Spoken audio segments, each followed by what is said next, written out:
British advanced pain clinic, నొప్పి మాయం, surgery దూరం. For appointments 9155515563. మా గురుగారు లాంటి వాళ్ళకి సహాయం అవసరం వచ్చినప్పుడు నిరాకరించిన వాళ్ళు నాలాంటోడికి సహాయం వస్తే చేస్తారా? చెయ్యరుగా. అందులో నుంచే బండారు దానయ్య అనేవాడు సంగీత దర్శకుడు అయ్యాడు. అక్కడి నుంచి దర్శకుడు అయ్యాడు. నా కుటుంబాన్ని నేను కాపాడుకోవాలి, నేను గుడ్డిగా వెళ్ళకూడదు. ఎందుకు ఈ రచన? ఒక పాట రాయాలంటే చాణక్య గారు నాలాంటి వాడు నైట్ మొత్తం కూర్చోవాలా, ఆరోగ్యం పాడవుతుంది. రాత్రి నిద్ర ఉండాలిగా, నిద్ర ఉండదు. డే అంతా తిరగాల, భార్య బిడ్డల్ని పక్కన పెట్టాలా, మైండ్లోకి ఏది రాకుండా. ఎందుకు? ఏది పడితే అది రాయకూడదు. మా వెనకాల మా గురువు గారు ఉన్నారు, ఆయన ఫోటో ఉంటుంది, ఆయన లేకుంటే రచన ఉండదు, ఆయన మైండ్లో ఉంటాడు. ఏది పడితే అది గీకలేం కదా, క్వాలిటీ ఉండాలి. మన బ్యాక్గ్రౌండ్ ఏంటి? పండిత బ్యాక్గ్రౌండా? పండిత కుటుంబమా? కాదు, ఒక కూలీ కుటుంబం నుంచి వచ్చిన వాడిని. మరి అంత పాండిత్యాన్ని ఎలా పట్టుకోవాలి? అంటే ఎంత శ్రమించాలి, ఎంత తోడాలి. అంత తోడితే దక్కేది ఏంటి? మా గురుగారికి ఏం దక్కింది? ఆయన స్థాయిలో ఆయన తోడాడుగా, తోడి అందించాడుగా. అందించి ఆయన వల్ల, పాటల వల్ల హిట్ అయ్యి గొప్ప వాళ్ళు అయిన వాళ్ళ దగ్గరికి ఫోన్ చేసి, నాయన ఒక 25,000 అడిగాను నాయన అంటే పరిగెట్టుకు రారు? పరిగెట్టుకు రావద్దు? వచ్చారా? లేదు, రాలేదని మీరే అంటున్నారు. నేనే సాక్ష్యం. ఆ ఫోన్ నేనే విన్నా, నేను ఒక్కడనే విన్నా ఫోను. ఆ రోజు నుంచి బండారు దానయ్య అనేవాడు ఎవరింటికి వెళ్ళలేదు, ఎవరు ఆఫీస్కి వెళ్ళలేదు. వస్తే నాకు గౌరవం ఇస్తే, నాకు ఫ్రీడమ్ ఇస్తే, నా అంత ఆ పట్టుత్వం రాయించుకునేవాడుకుంటే ఎప్పటికైనా రాస్తా. నేను పాటను విసర్జించానని అంటలేదు. ఎంట్రీ ఇవ్వగలను, ఎగ్జిట్ ఇవ్వగలను. మీరు మీ గురుగారి దగ్గర నుంచి నేర్చుకునేది ఏదైనా ఉంది అని అంటే ఇది మాత్రం చెప్పగలుగుతా మీ మాటల ద్వారా. ఒకటి, ఎప్పుడు స్టార్ట్ చేసాం, ఎప్పుడు ఎండ్ చేయాలో అనేది కూడా మీకు బాగా తెలుసు. ఎగ్జాక్ట్. నైస్. నేను ఎంట్రీ ఇవ్వగలను ఈజీగా, ఎన్నిసార్లు అయినా ఎంట్రీ ఇవ్వగలను, ఎన్నిసార్లు అయినా ఎగ్జిట్ ఇవ్వగలను. మీరు ఎలాంటి పరిస్థితుల్లో ఒక మ్యూజిక్ డైరెక్టర్గా, ఆ తర్వాత ఒక డైరెక్టర్గా మారారు? అంటే ఇలాగే ఒక రచనను నమ్ముకొని ఒక రైటర్గా ఉన్నామంటే ఖచ్చితంగా ఏదో ఒక రోజు మనకు కూడా గురువుగారు ఎలా అయితే అడిగారో మేము కూడా అలాంటి పొజిషన్ వస్తుందని మీరు అనుకున్నారు.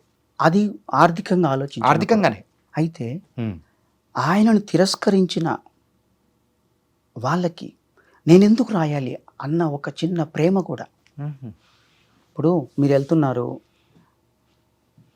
మీ నాన్నగారు, ఎగ్జాంపుల్ చెప్తున్నాను, నాన్నగారు కారులో వెళ్తున్నారు, ఆ కారుని ఒక పెద్ద కారు దాటి వెళ్ళింది, మీరు దాన్ని చూశారు, నాన్నగారు బాధపడ్డాడు. ఇంటికి వచ్చినాక అది మీరు గమనించారు, మీరు చూసింది ఆయన చూడలా. మీరు పెద్ద కారు కొంటారా? కొనరా? కొంటాం. ఎందుకు? తండ్రి గారి మీద ప్రేమ. ఎస్. నేను పాట విడిచిపెట్టడం వెనుక కూడా మా గురువు గారికి ఇలా చేశారంటే, ఒరే మీకు రాసి అనవసరం, మీతో పోరాటం అనవసరం, మీతో ఆరాటం అనవసరం, అంత ప్లాస్టిక్ నవ్వులు, ప్లాస్టిక్ వ్యవహారం, ఈ ఆర్టిఫిషియల్ వ్యవహారాలు కౌలం కదా, ఆర్టిఫిషియల్ ఉండలేము. ఇప్పుడు ఇలాంటి సందర్భంలోనే ఒకటి అడగచ్చా? అడగండి. ఏంటంటే కొంతమంది రైటర్స్ అండ్ వాళ్ళు మూవీస్ తీస్తూ అట్లా ఉంటారు. ఏంటంటే ఒక స్టోరీ కానీ, ఒక సాంగ్ కానీ ఏదైనా రాయాలంటే పర్టికులర్గా ఒక ప్లేస్కి వెళ్ళిపోయి అక్కడున్న సిచ్యువేషన్ దాని తగ్గట్టు ఫ్రీగా రాయగలుగుతారని అంటారు. ఇది నిజంగా అవసరమా? అంటే ఇక్కడ 2 రకాలు. ఇది చెప్పాలంటే మీకు ఒక విషయం చెప్పాలి. చెప్పండి. గుర్రానికి రౌతుకు ఒక సంబంధం ఉంది. రౌతు గురించి గుర్రానికి తెలియాలి, గుర్రం గురించి రౌతుకు తెలియాలి. గంతలు కడతాడు, వీడు చూస్తాడు, వీడు గంతలు కట్టుకోడు, గుర్రానికి గంతలు కడతాడు. ఓకే, అంటే కాంబినేషన్ అది. మీకు ఈ కాంబినేషన్లో మా గురుగారు వేటూరు గారు, జంధ్యాల గారు, ఇద్దరు బావా అనుకునే వాళ్ళంట. 4 స్తంభాల ఆట సినిమా తీస్తున్నాడు జంధ్యాల గారు. ఈయనని తీసుకొని వెళ్ళిపోయాడు గురుగారిని. అంటే ఈయన సాహిత్యం అంటే ఇష్టం, ఆయన మాటల రచయిత కదా. జంధ్యాల గారు కూడా బాగా పట్టున్న రైటర్ కదా, బాగా పట్టున్న రైటర్. మీకు జగదేకుడి రైతులకు సుందర్ చూడండి, వేటూరు గారు ఆ పట్టున్న వ్యక్తికి పట్టు గురించి తెలుసు కాబట్టి, పట్టు తేనె ఇది, దీన్ని ఎత్తుకొని వెళ్ళిపోయాడు. చెన్నైలో కూర్చున్నారు. రాఘవేంద్రరావు కదా దేనికి? జగదేక వీరుడు అట్లా పోయారు. కాదు, దాని వెనకాల జంధ్యాల గారు రైటర్. ఓకే, మీరు చెప్పేది డైరెక్టర్. జంధ్యాల గారు రైటర్ అవ్వడం వల్ల ఆ పట్టు, ఇది పట్టు అని తెలిసింది ఆయనకు, ఇది తేనెలు తెలిసింది ఆయనకు. బాబా వెనకాల బాగా వాళ్ళిద్దరు కాంబినేషన్లో చాలా హిట్లు వచ్చాయి.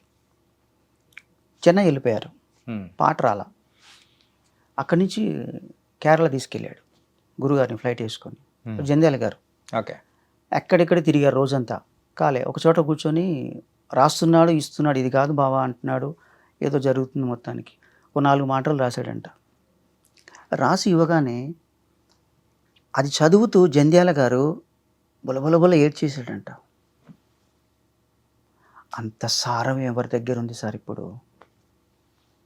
అంటే తిరిగి రాస్తేనే పట్టుత్వం వస్తుందా అంటే, గుర్రం రౌతు, రౌతు గుర్రం. ఎవరు రౌతు ఎవరు గుర్రమో కాదు. ఆ వేగంతో వెళ్ళి అనుకున్న గమ్యాన్ని చేరాలంటే బయటికి వెళ్ళి రాయొచ్చు, ఇంట్లో ఉండి రాయొచ్చు, మన వసతులను బట్టి అవకాశాన్ని బట్టి ఉంటుంది. అలా ఇద్దరి మధ్య కమ్యూనికేషన్ ఉంది కాబట్టి అలా రాయగలిగాడు. అది ఆయనకు నచ్చింది.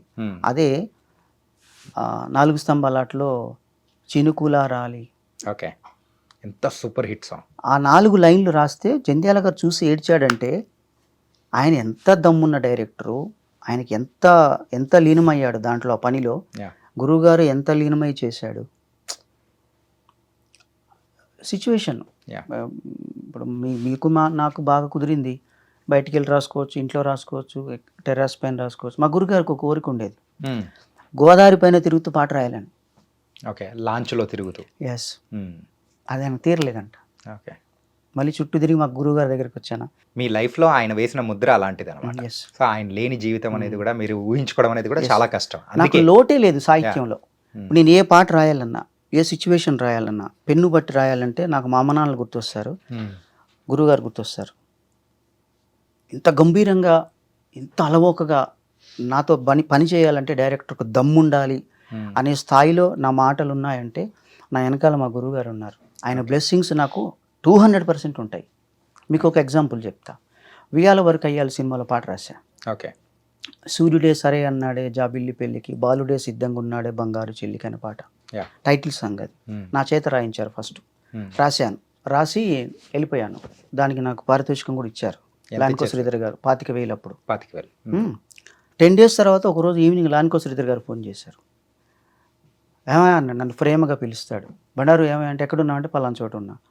నీ పాటకి మీ గురువుగారితో వెర్షన్స్ రాయించాము, చూస్తే నువ్వు రాసిన పల్లవి ఆయన రాసిన చరణాలకు సూట్ అయ్యింది. ఓకే, పాడించావు నిన్ననే. రమణ గోకుల గారు అడిగారంట ఎవరి పేరు వేయాలి సార్ అని. పాటకు పల్లవి మకుటం కదయ్యా, ఆయన పేరు వేయండి అన్నాడంట. ఇప్పుడు ఆ పాట అంతా రాసింది గురువుగారు, పల్లవి మాత్రం నాది, పేరు నా పేరు ఉంటుంది, డబ్బు నాకు అందింది. ఇప్పుడు చెప్పండి, నా వెనకాల ఆయన లేడు. ఉన్నారుగా. నేను రాసిన పల్లవి ఆయన రాసిన చరణాలకు సింక్ అవ్వడం ఏంటి? అదే కదా ప్రాప్తం అంటే. నాకు గొప్పతనం అని గర్వపడట్లేదండి. ఇప్పుడు మీరేమన్నా ఫీల్ అవుతారేమో, ఈ రికార్డింగ్ కట్ చేస్తారేమో అని, కానీ ఆయన పేరు ఎత్తితే నాకు ఒళ్ళంతా నిండి దుఃఖం వస్తుందండి. అది మీ కళ్ళల్లోనే స్పష్టంగా కనిపిస్తుంది. నాకు అంత ఇష్టం. మీరు ఈవీవి గారితో కూడా చాలా మూవీస్ అనేది కూడా వర్క్ చేశారు కదా? చేశాను. ఈవీవి గారితో ఎలా ఉంది?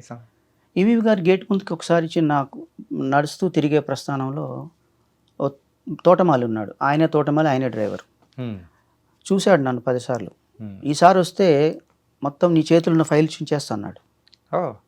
నేను పాటలు రాస్తూ ఈవీ గారితో జర్నీ స్టార్ట్ చేసినాక ఆయన గేటు ముందు అదే అతనికి నా కారులో హారన్ కొట్టి గేటు తీపించా. ఎక్కడ? మన ఫిలిం నగర్లో. జూబ్లీ హిల్స్లో సార్ గారి ఇల్లు ఉంటుంది. ఫిలిం నగర్, అది కోట శ్రీనివాసరావు గారు ఆ ఇంటి లేన్లో పరచూరి గోపాలకృష్ణ గారు ఆ వెనకాల కోట రామకృష్ణ గారి ఇల్లు ఉంటుంది కదా, అక్కడ. ఆయనతో నేను పనిచేసింది, చాలా వేగంగా పనిచేసిన సినిమా అది మన ఎవడుగోల వాడిది, కల కాదుగా చెలి అనే పాట. తోటమాలి ఎవరైతే అంటే మీ పేపర్లు చించేస్తానని చెప్పాడో అతని చేతే మీరైతే రివెంజ్. ఇది ఏంటంటే సినిమాలలో ఒక హై ఇచ్చే మూమెంట్ ఉంటారు చూసారా, హై ఇచ్చే మూమెంట్ ఇది. అవును, అంటే నాకు ఆయన అంటే కోపం కాదు, ఆయన డ్యూటీ ఆయన చేశాడు. ఎవరికైనా కొత్త వాళ్ళకి ఇది ఉపయోగపడుతుంది. ఓకే, అలా జరిగినప్పుడు అవమానాలని మనం జారిపోకూడదు, గట్టిగా నిలబడితే అక్కడ కూడా హారన్ కొట్టి గేటు తీయించుకోవచ్చు అని.